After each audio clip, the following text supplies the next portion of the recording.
സ്ഥലത്തല്ലേ പോണേ? ഞാൻ എപ്പോഴേ പറഞ്ഞില്ല ഈ സ്ഥലത്തൊന്ന് ഭയങ്കര ആംബിയൻസ് ആണെന്ന്.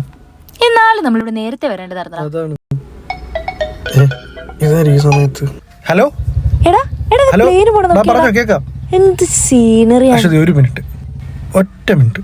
ഹലോ ഹലോ എടാ, പിന്നെ വിളിക്കാടാ. ശരിയടാ. എന്താ പറഞ്ഞ? പ്ലെയിൻ അല്ലേ? നല്ല രസമുണ്ട് കാണാൻ. കായലിന്റെ മുകളിൽ പ്ലെയിൻ, അടിപൊളി. എനിക്ക് വലിയ രസം തോന്നണില്ല. നീയല്ലേ ഇപ്പൊ പറഞ്ഞ അടിപൊളിയാണ്. ഞാൻ പോയി കടല വാങ്ങിച്ചിട്ട് വരാം. ഈ ആംബിയൻസിൽ സെറ്റ് ആയിരിക്കും. എനിക്ക് കടല വേണ്ട, പിമ്പിൾസ് വരും. എന്നാ പിന്നെ ഒരു ഐസ്ക്രീം കഴിച്ചാലോ? വേണ്ട, ഞാൻ ഷുഗർ ഡയറ്റാ. നിനക്ക് വേണ്ടെങ്കിൽ വേണ്ട, എനിക്ക് കഴിക്കാമല്ലോ. എനിക്ക് ഡയറ്റ് ഒന്നുമില്ലല്ലോ. അത് കാണാനും ഉണ്ട്. എന്നാലും ഞാൻ കഴിക്കൂടി. എന്നാലും ഇവിടെ എന്തിനാണ് ഇപ്പൊ മൂഡ് ഓഫ് ചെയ്ത്? ഈശ്വര. അശ്വതി ഇപ്പൊ ശരി തരാം. മോളു ഐസ്ക്രീം വേണോടി? വേണ്ട, ആംപ്ടൺ തന്നെ കഴിച്ചാൽ മതി. താങ്ക്. ഷുഗർ ഡയറ്റ് ഒക്കെ ആണെങ്കിൽ ഒരു ഐസ്ക്രീം ഒക്കെ കഴിക്കാം. നോക്ക്, ബട്ടർ സ്കോച്ചാണ് വാങ്ങിച്ചത് ഞാൻ.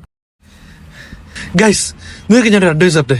നിങ്ങളുടെ റിലേഷനിലെ കാമുകി ഒരിക്കലും നിങ്ങൾ പേര് പറഞ്ഞ് വിളിക്കരുത്. വായി തോന്നുന്നു എന്തുവേണം വിളിച്ചോ, പക്ഷെ സ്വന്തം പേര് മാത്രം വിളിക്കരുത്. ഓക്കെ?